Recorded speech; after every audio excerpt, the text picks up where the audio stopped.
Isang sospek pa ang pinaghahanap ng pambansang pulisya. Yan ay kaugnay sa dalawang biktimang binaril at sinunog habang nasa loob ng sasakyan sa Nueva Ecija. Si Jap Regala para sa 13 sa tanghali. Nasa kustodiya na ng Philippine National Police ang 5 suspect na sangkot sa pagpatay sa 2 biktima sa barangay Sinasahan, Peñaranda, Nueva Ecija.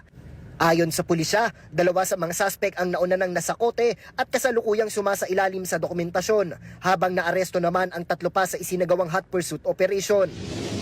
Our operatives conducted hot pursuit operation on the 2 fleeing suspect identified as Ferdinand Matias E. de Guzman, who acted as the driver of the getaway vehicle tricycle, and one certain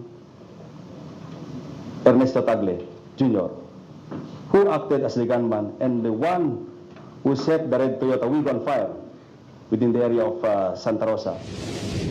Pinaghahanap pa ng mga otoridad ang isa pang suspect na pinaniniwalaang siya mismo ang bumaril sa mga biktima.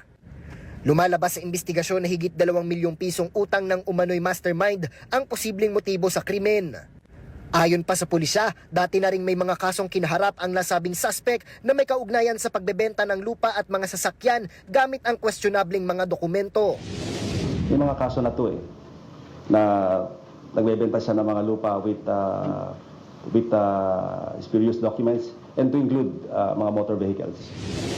Hindi pa tinutukoy ng pulisya ang pagkakakilanlan at pinagtataguan ng pinaghahanap na gunman habang patuloy ang operasyon para madakip ito. Samantala, tuloy-tuloy pa rin ang mas malalim na investigasyon ng mga otoridad upang matukoy ang buong detalye ng krimen. Matatanda ang nakuhanan ng CCTV footage ang pagbaril sa 2 biktima at ang pagsunog sa kanila sa loob ng isang sasakyan sa barangay Sinasahan, Peñaranda, Nueva Ecija.